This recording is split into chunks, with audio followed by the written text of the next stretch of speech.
Before we get into the meat of our talk today, I want to read you a few quotes. And I'd like you to really listen and be receptive to the intention in their messages. What lies behind us and what lies before us are tiny matters compared to what lies within us. To be a star, you must shine your own light, follow your own path, and don't be afraid of the darkness, for that's where the stars shine brightest. One you might remember from last week. No one has ever tried and failed in a conscious cooperation with the universe itself. All our dreams can come true if we have the courage to pursue them. You are indeed the light of the world. Let your light so shine before men that they may see your good works and glorify your Father in heaven. If we knew who walks as us on this path that we have chosen, fear would be impossible. I say follow your bliss and don't be afraid, and doors will open where you didn't know they were going to be. Someone has said that courage contains genius and magic. Face a situation fearlessly, and there is no situation to face. It falls away of its own weight. The future belongs to those who believe in the beauty of their dreams. Aren't those powerful statements? Every one of them. They're statements made by Ralph Waldo Emerson, Ernest Holmes, Walt Disney, Jesus, The Course in Miracles slightly modified, Joseph Campbell, Eleanor Roosevelt, Florence Scovel Shinn, and perhaps the most prolific author of all time, Anonymous. All of those statements support our theme for today and next Sunday, which is, who would you be if you knew you could not fail? Each week this month, we'll explore and experience the depth of who we are and what it means to live from that place in today's ever-changing world. We'll lay building blocks of spiritual truth to create a solid foundation upon which we can not only stand firmly, but from which we can soar into the God-ordained, divinely inspired, spirit-driven life we came here to live. Now, before we dig more into the question of the morning, since this is the month during which we practice mindful gratitude and giving thanks, I have a gift for you. And while those are being handed out, there's a couple of baskets up here. If a couple of you could hand them out. While they're being disseminated, I'd like to take a moment to talk a little bit about this church, which is one of the things I am most grateful for in my life. I am hopeful that by consciously taking a look at who we are here at the Santa Anita Church and all that that means, we might be inspired to consistently, there's the key, consistently reach out to others in our lives and invite them to visit. Maybe using social media. Tony, you can school me a little bit. Okay. I'm hopeful that we'll be able to bring some more people in. Because I know that this place and all that it's given me throughout my life, and I have literally been here for almost my entire life, right? It's largely contributed to the person I am today. And it's definitely one of the primary catalysts for my decision to become a minister. Okay, before I begin, and I know this is likely a no answer, but is anyone in here new or unclear about what new thought is? Nobody? I didn't think so. But we're going to look at it anyway. Very broad strokes here. So we are a new thought church community, teaching science of mind and Bible principles, among others. We fall under the umbrella of new thought. which encompasses a whole lot of different branches, but we like the big blanket. New Thought principles were founded in the mid-1900s by Dr. Ernest Holmes based on the teaching and wisdom of the ages.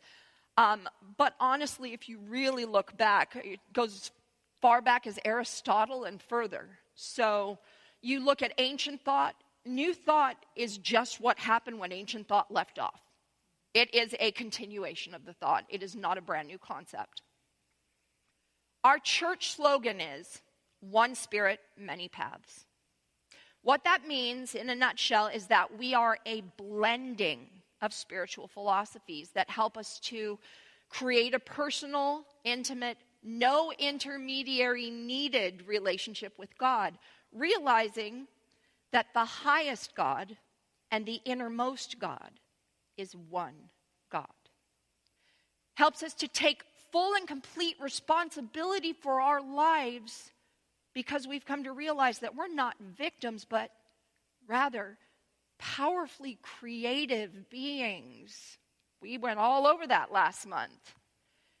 And to recognize not only our right, but our responsibility to be all that we came here to be. Now, it's my personal belief that the language one uses to describe their faith or to whom they ascribe their beliefs is not as relevant to its power as the practice of that faith and those beliefs. So you'll notice when I'm up here, I draw from many, many sources, including every imaginable faith and all manner of teachings. Poor Tony, you get to read whatever I pull out and draw inspiration from. He said last week, if you keep going, I'm going to be saying as much as you are. And said, you thought that wasn't my point? That was a strategy. Well, when I speak, I generally shy away from being specific when using names to refer to spirit or God, as well as ascribing more power to one belief system than another. I don't do this to exclude any religion or faith, nor am I stating that I don't believe in other religions or faiths. I do this in an effort to include all people from all walks of life and all perspectives. In other words, I strive to speak a universally understood language of faith so that everyone can be a part of the journey we take together. So if it upsets you that I don't use labels and names, please fill in the blanks. Fill in the blanks so that you can take what you need in the context in which you need it.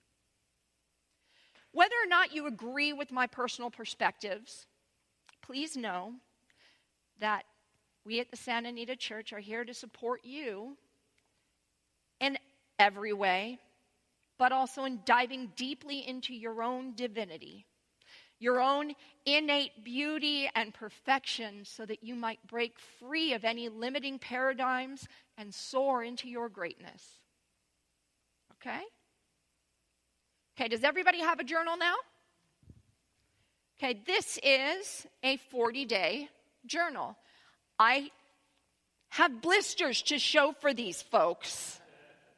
My printer did not like the heavyweight paper, so I had to print each cover, hit print, wait for it to go and get crunched up in the printer, then open up the top, open up the front, and twist that little spiky reel to one at a time for every single one. I was using pinky fingers by the end. It was not cute, but they came out pretty well. Now, what this is, and in the inside cover, here's the important part here. This is a 40-day journal. You're to list 10 things you're grateful for. 10 things per day for 40 days. That's all it is. It says on the inside, the number 40 has deep spiritual significance. It symbolizes all the time it takes for a transformation to occur, and it appears regularly in scriptural stories of transformation. Moses and the Israelites wandered for 40 years before they found the promised land. The Buddha sat under the Bodhi tree for 40 days before enlightenment came to him. Goliath taunted the Israelites for 40 days before David came forth to slay him. Jesus was tempted for 40 days before beginning his ministry. This journal is here to help you experience the transformative power of 40 through 40 days of thanksgiving. On each of the next 40 days, find at least 10 reasons for which to be grateful. Your life truly is filled with blessings that often go unnoticed. As you open your eyes and give thanks for them, suddenly there are more. Be grateful not only for the blessings you receive, large and small, but for the blessings you give. Be thankful also for the blessings in the seeming challenges. And even if you can't see a blessing in the challenge, give thanks for it anyway, and the blessing will reveal itself. That is my gift to you today. In 40 days from now, I'll have another gift for you. Something which will hopefully give you infinitely more reasons to express gratitude in your daily lives. And I would be absolutely thrilled if you'd gift us with the presence of some of the people in your lives. It sure would be wonderful to discover 40 days from now that I have to give out 2, 3, or 10 times the amount of goodies to y'all. It's worth every blister if it's needed. If that ain't putting the divine significance of 40 into good use, I don't know what is. Okay, now with all that out of the way, let's get to our topic of the day. Who would you be if you knew you could not fail? It's a thought-provoking question, isn't it? If we really knew at the very depth of our being that we are here to let God be God in us, and that in God there is no such thing as failure, who would we be?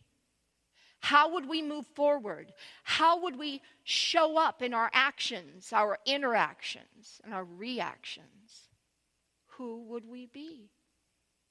So, just in case there are a couple of you out there who think it's a bit of a leap, a bit of a jump, or maybe a great big hurdle to honestly say, I know at the depth of my being that failure isn't an option. Let's back this up a bit this morning and ask these questions instead. How can I move toward knowing that failure is not an option? And in the process of moving into that knowing, who would I become? So how can we? First, acknowledge, but don't feed your fear. We touched on this a bit last month, but we're going to revisit it from a slightly different perspective now. When we're considering how big a part we want to play in the world, fears will come up. And it's important that we acknowledge them. Remember? Because moving past our fears can really only happen if we confront them, if we face them head on. It doesn't do any good to deny doubt when doubt persists. It doesn't do any good to deny fear when fear strikes. We cannot move toward the God-ordained, divinely inspired, spirit-driven life we came here to live if we ignore the turmoil within. But when we become aware of it, we stand at a point of choice. A critically important point of choice. What do we do with those fears? Do we dwell on them? Do we feed them? Or do we starve them by turning our focus elsewhere? That is not to say distract. We went over this last month. We don't distract. This will help make sense, I think. There's an old Native American proverb that tells of an Indian brave who approaches his chief and says, I feel like there are 2 dogs at war inside of me, a good dog and a very bad dog. I'm so afraid that the bad dog will win. How do I know which one will? It is very, very easy to know, the chief said. whichever one you feed is the one that will win. So when you think of stepping up, playing in a bigger arena, building expansive dreams, or perhaps for you, it's when you think of moving away from a situation in life that feels oppressive, or a way of being where your light is diminished, or maybe you're dealing with a diagnosis. Whenever you think of these things and you get scared, which, my friends, is a completely normal reaction in our human existence, do you acknowledge your feelings and move on? Or do you acknowledge them, invite them to pull up a chair and sit down and offer them a 7-course meal? What gets nourished with your attention grows. Whichever you feed will grow. Whatever you feed with the energy of your thoughts becomes the actualized experience in your life. So are you feeding your dreams or your doubts? Your fears or your fulfilled life? If you regularly feed your fears, you will not live the life you came here to live. So quit feeding them. And instead, feed your fulfilled life by developing your faith. The second step we must take in moving toward knowing is we must replace fear with faith. On the majestic entrance of a European cathedral is carved, "Fear knocked at the door. Faith opened it. No one was there." That's pretty big. In The Science of Mind, on page 272, Ernest Holmes tells us, our part is to be ready and willing to be guided into truth and liberty. All doubt and fear must go, and in their place must come faith and confidence, for we shall be led by the Spirit into all good. And in Talks on Truth on page 178, Charles Fillmore says, Jesus Christ, who has clearly revealed the Father in his consciousness, may tell all men how it came about. He may point the way. He may say, I am the way and the truth and the life. But there is always a condition attached to its realization.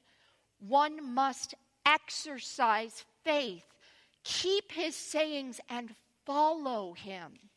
Summed up, it means that by adopting his methods, one will find the same place in the Father that he found. In the Bible, the book of Matthew contains a powerful story about fear and faith. Some of you know the story. Peter and the 11 other disciples of Jesus, all experienced sailors, set out one afternoon to cross the Sea of Galilee. Now, the Sea of Galilee is only 7 miles wide. Pretty small body of water.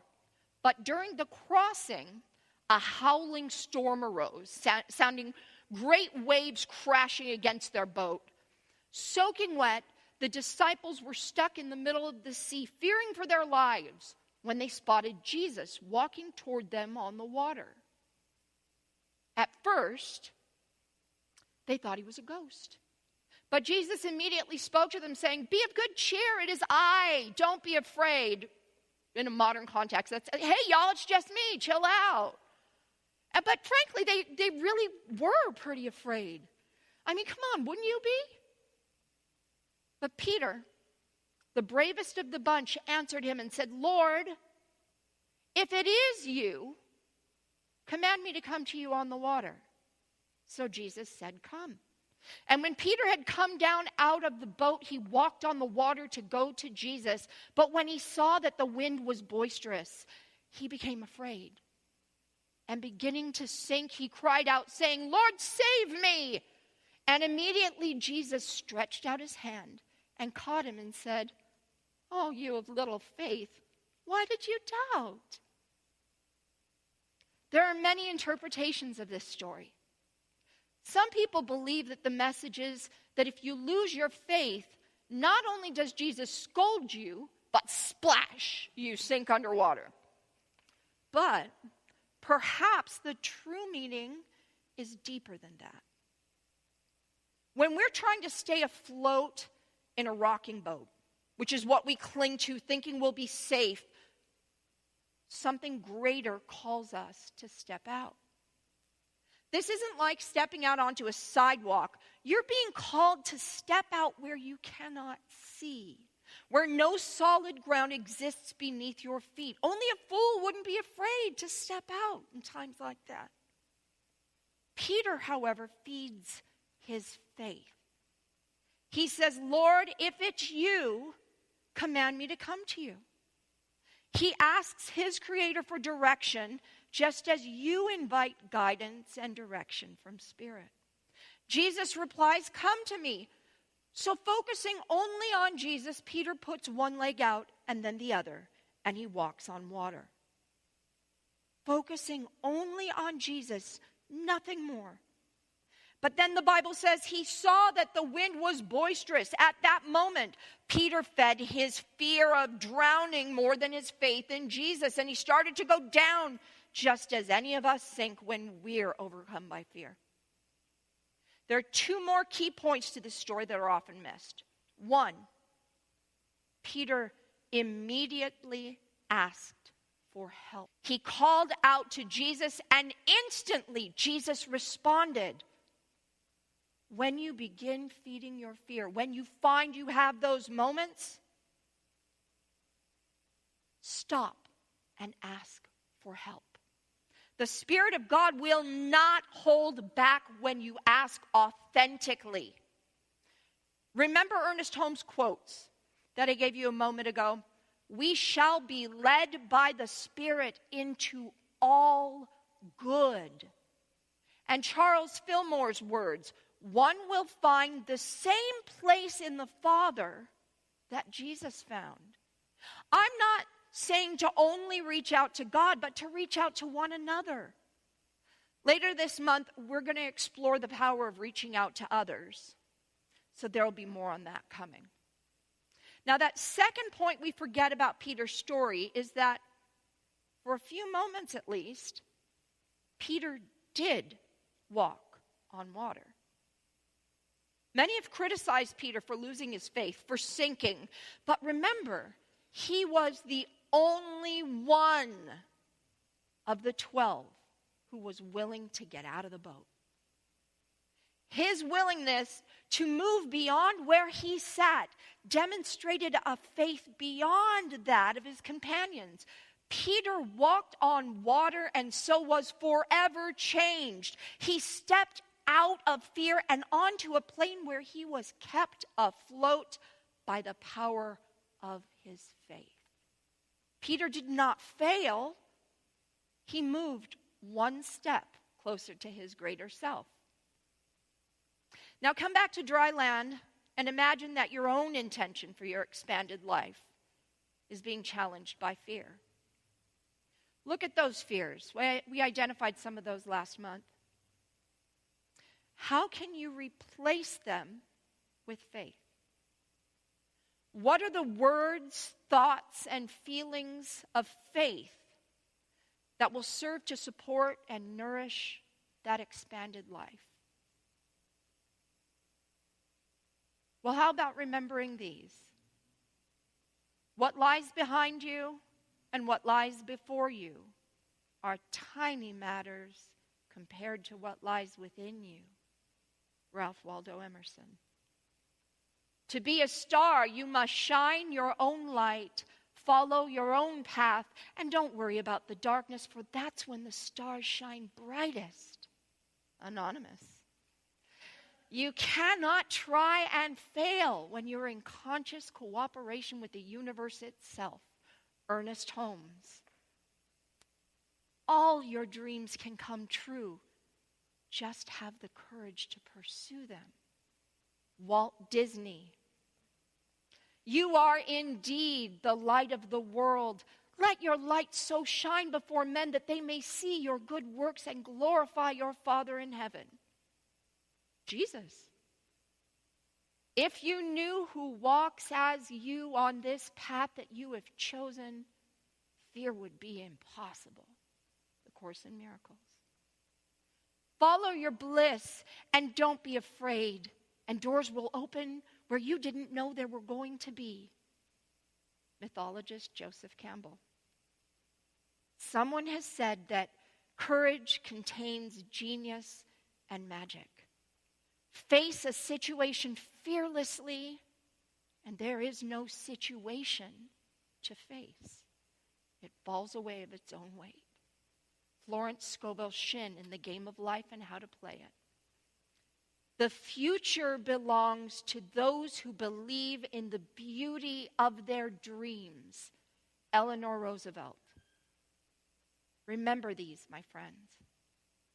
Remember these and live their truth. Be sure to join us next week for part 2 of Who Would You Be If You Knew You Could Not Fail? Well, we'll learn some more steps we can take toward living the life we dream of. And don't forget to fill out your journals. Thank you.